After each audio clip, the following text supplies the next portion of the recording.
Exodus chapter 22. The laws of this chapter relate 1 to the 8th commandment concerning theft, verse 1 through 4, trespass by cattle, verse 5, damage by fire, verse 6, trusts, verse 7 through 13, borrowing cattle, verse 14, 15, or money, verse 25 through 27. 2 to the 7th commandment, against fornication, verse 16 through 17, bestiality, verse 19, 3 to the first table, forbidding witchcraft, verse 18, idolatry, verse 20, commanding to offer the first fruits, verse 29 through 30, 4 to the poor, verse 21 through 24, 5 to the civil government, verse 28, 6 to the peculiarity of the Jewish nation, verse 31. Judicial laws, 1491 BC. 1. If a man shall steal an ox or a sheep and kill it or sell it, he shall restore 5 oxen for an ox and 4 sheep for a sheep. 2. If a thief be found breaking up and be smitten that he die, there shall be no blood be shed for him. 3. If the sun be risen upon him, there shall be blood shed for him, for he should make full restitution. If he have nothing, then he shall be sold for his theft. 4.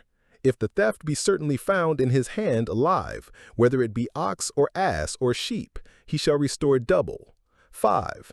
If a man shall cause a field or vineyard to be eaten, and shall put in his beast, and shall feed in another man's field, of the best of his own field and of the best of his own vineyard, shall he make restitution. 6. If fire break out and catch in thorns, so that the stacks of corn or the standing corn or the field be consumed therewith, he that kindled the fire shall surely make restitution. Here are the laws. 1. Concerning theft, which are these. 1. If a man steal any cattle, in which the wealth of those times chiefly consisted, and they be found in his custody, he must restore double. Verse 4. Thus he must both satisfy for the wrong and suffer for the crime. But it was afterwards provided that if the thief were touched in conscience and voluntarily confessed it before it was discovered or inquired into by any other, then he should only make restitution of what he had stolen and add to it a 5th part. Leviticus 6, 4 and 5. 2. If he had killed or sold the sheep or ox he had stolen, and thereby persisted in his crime, he must restore 5 oxen for an ox, and 4 sheep for a sheep. Verse 1.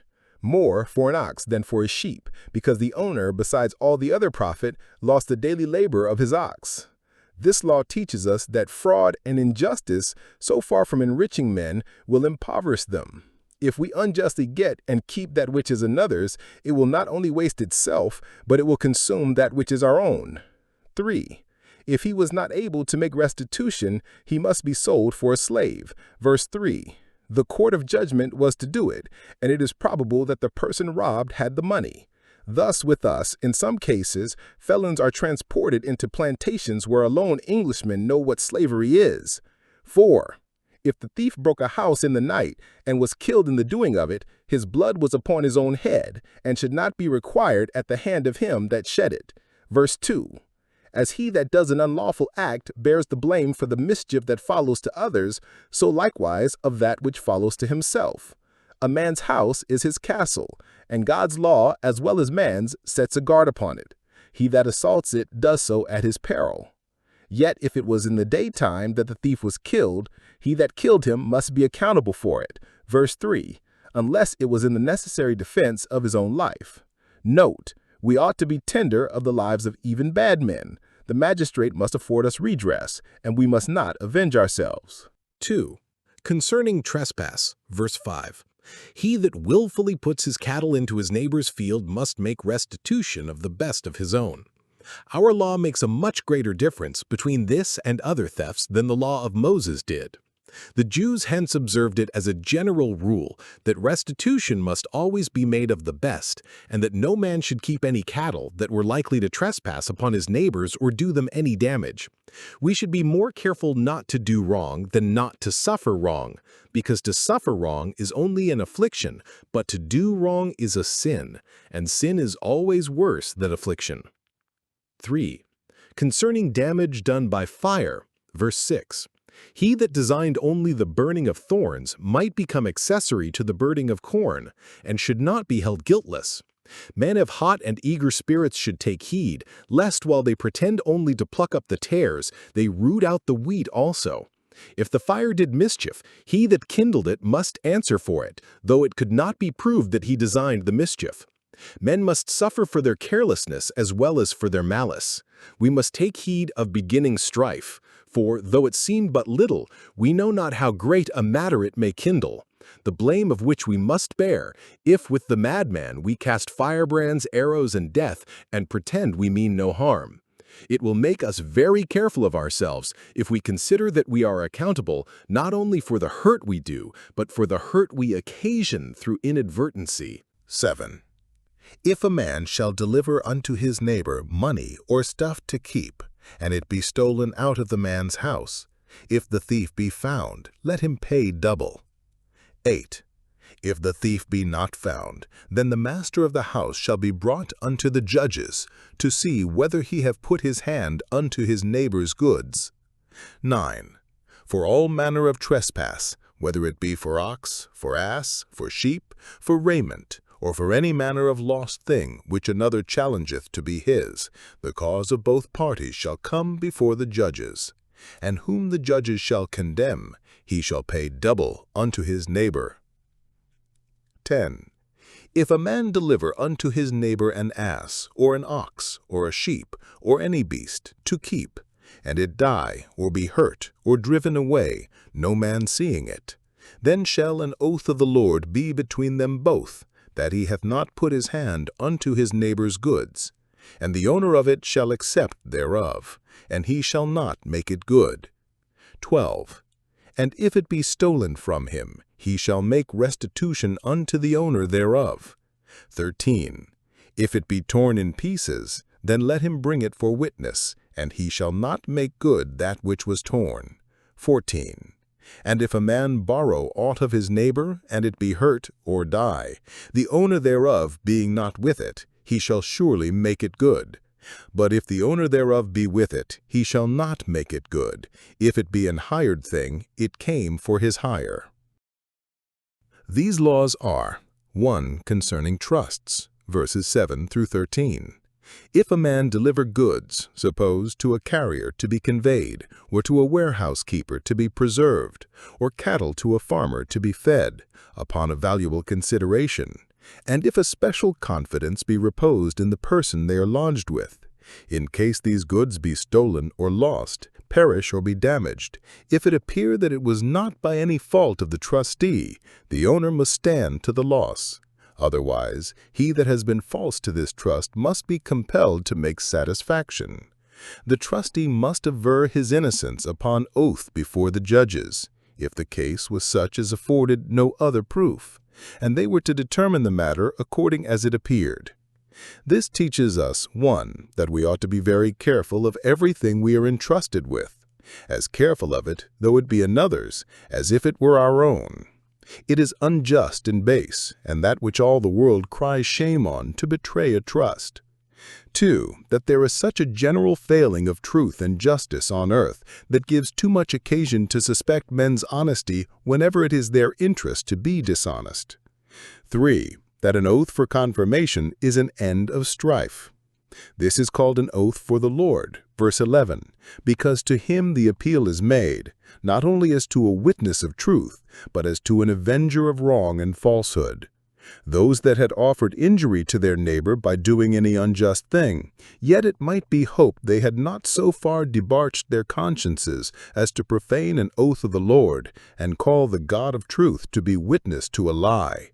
Perjury is a sin that natural conscience startles at as much as any other. The religion of an oath is very ancient, and a plain indication of the universal belief of a God, and a providence and a judgment to come. 4. That magistracy is an ordinance of God, designed among other intentions to assist men both in discovering rights disputed and recovering rights denied, and great respect ought to be paid to the determination of the judges. 5. That there is no reason why a man should suffer for that which he could not help, Masters should consider this in dealing with their servants, and not rebuke that as a fault which was a mischance, and which they themselves, had they been in their servants' places, could not have prevented. 2. Concerning loans, verses 14 and 15. If a man, suppose, lent his team to his neighbor, if the owner was with it, or was to receive profit for the loan of it, whatever harm befell the cattle, the owner must stand to the loss of. But if the owner was so kind to the borrower as to lend it to him gratis, and put such a confidence in him to trust it from under his own eye, then if any harm happened, the borrower must make it good. Let us learn hence to be very careful not to abuse anything that is lent to us. It is not only unjust, but base and disingenuous, inasmuch as it is rendering evil for good. We should much rather choose to lose ourselves than any should sustain loss by their kindness to us. Alas, master, for it was borrowed. 2 Kings 6:5. 16. And if a man entice a maid that is not betrothed, and lie with her, he shall surely endow her to be his wife. If her father utterly refuse to give her unto him, he shall pay money according to the dowry of virgins. Thou shalt not suffer a witch to live. Whosoever lieth with a beast shall surely be put to death. He that sacrificeth unto any god, save unto the Lord only, he shall be utterly destroyed. Thou shalt neither vex a stranger, nor oppress him, for ye were strangers in the land of Egypt. Ye shall not afflict any widow, or fatherless child. If thou afflict them in any wise, and they cry at all unto me, I will surely hear their cry. And my wrath shall wax hot, and I will kill you with the sword, and your wives shall be widows, and your children fatherless. Here is, a law that he who debauched a young woman should be obliged to marry her, verses 16 and 17. If she was betrothed to another, it was death to debauch her, Deuteronomy 22, 23, and 24. But the law here mentioned respects her as single. But if the father refused her to him, he was to give satisfaction in money for the injury and disgrace he had done her. This law puts an honor upon marriage, and shows likewise how improper a thing it is that children should marry without their parents' consent. Even here, where the divine law appointed the marriage, both as a punishment to him that had done wrong and a recompense to her that had suffered wrong, yet there was an express reservation for the father's power. If he denied his consent, it must be no marriage. A law which makes witchcraft a capital crime. Verse 18. Witchcraft not only gives that honor to the devil which is due to God alone, but bids defiance to the divine providence, wages war with God's government, and puts his work into the devil's hand, expecting him to do good and evil, and so making him indeed the god of this world. Justly therefore was it punished with death, especially among a people that were blessed with a divine revelation and cared for by divine providence above any people under the sun. By our law, consulting, covenanting with, invoking, or employing any evil spirit to any intent whatsoever, and exercising any enchantment, charm, or sorcery, whereby hurt shall be done to any person whatsoever, is made felony without benefit of clergy. Also, pretending to tell where goods lost or stolen may be found, or the like, is an iniquity punishable by the judge, and the second offense with death. The justice of our law herein is supported by the law of God recorded here. Unnatural abominations are here made capital. Such beasts in the shape of men as are guilty of them are unfit to live. Verse 19. Whosoever lieth with a beast shall surely be put to death. 4. Idolatry is also made capital. Verse 20. God having declared himself jealous in this matter, the civil powers must be jealous in it too, and utterly destroy those persons, families, and places of Israel that worshipped any god save the Lord. This law might have prevented the woeful apostasies of the Jewish nation in after times, if those that should have executed it had not been ringleaders in the breach of it. 5. A caution against oppression. Because those who were empowered to punish other crimes were themselves most in danger of this, God takes the punishing of it into his own hands. 1. Strangers must not be abused, verse 21, not wronged in judgment by the magistrates, not imposed upon in contracts, nor must any advantage be taken of their ignorance or necessity. No, nor must they be taunted, trampled upon, treated with contempt, or upbraided with being strangers. For all these were vexations, and would discourage strangers from coming to live among them, or would strengthen their prejudices against their religion, to which, by all kind and gentle methods, they should endeavor to proselyte them. The reason given why they should be kind to strangers is, "You were strangers in Egypt, and knew what it was to be vexed and oppressed there." Note 1. Humanity is one of the laws of religion, and obliges us particularly to be tender of those that lie most under disadvantages and discouragements, and to extend our compassionate concern to strangers and those to whom we are not under the obligations of alliance or acquaintance. Those that are strangers to us are known to God, and he preserves them. Psalm 146:9. 2. Those who profess religion should study to oblige strangers, that they may thereby recommend religion to their good opinion, and take heed of doing anything that may tempt them to think ill of it or its professors. 1 Peter 2:12. 3. Those that have themselves been in poverty and distress, if Providence enrich and enlarge them, ought to show particular tenderness towards those that are now in such circumstances as they were in formerly, doing now by them as they then wished to be done by. 2. Widows and fatherless must not be abused. Verse 22. Ye shall not afflict them. That is, ye shall comfort and assist them, and be ready upon all occasions to show them kindness. In making just demands from them, their condition must be considered, who have lost those that should deal for them and protect them.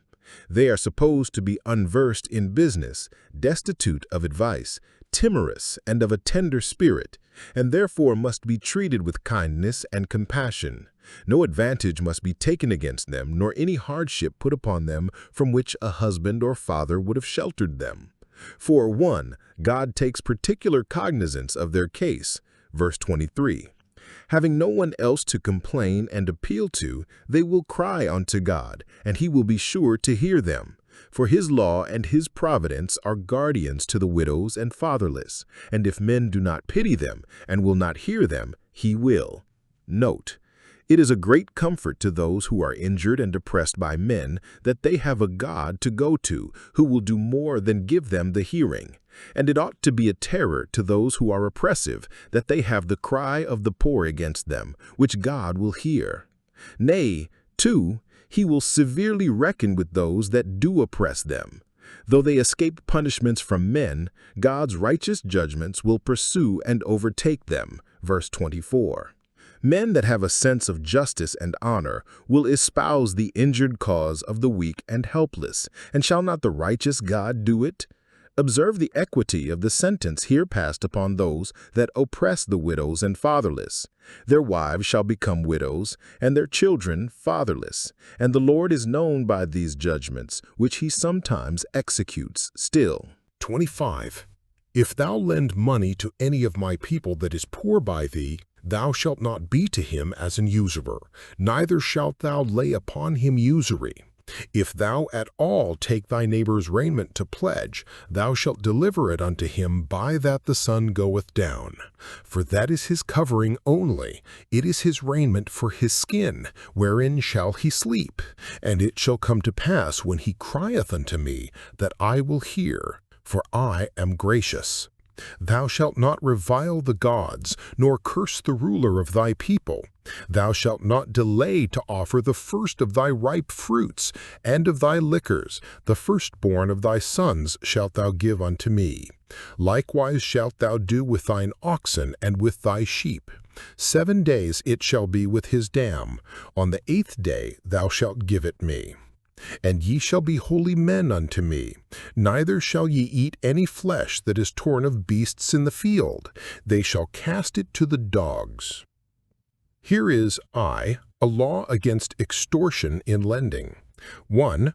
They must not receive use for money from any that borrowed for necessity, as in that case, Nehemiah 5:5 and 7, and such provision the law made for the preservation of their estates to their families by the year of Jubilee, that a people who had little concern in trade could not be supposed to borrow money but for necessity, and therefore it is generally forbidden among themselves, but to a stranger, whom yet they might not oppress, they were allowed to lend upon usury.